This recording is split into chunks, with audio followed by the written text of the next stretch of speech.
making gazpacho. The vegetable typical pag summer dito sa Espanya.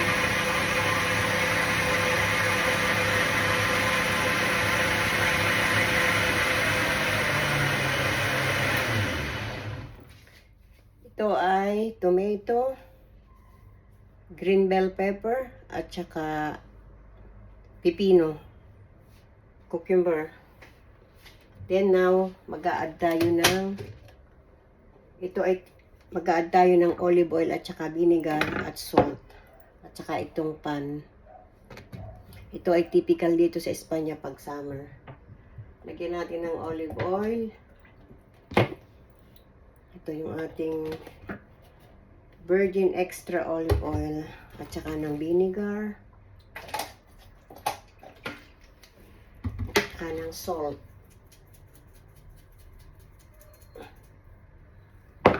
at saka ng bread.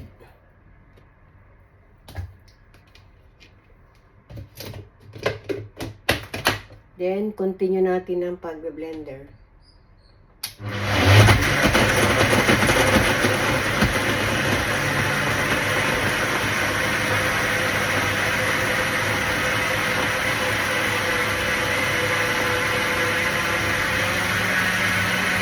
Ito ay typical dito sa Espanya, pag summer ngayon, verano. Sa Spanish, verano is summer. Masarap yan, guys.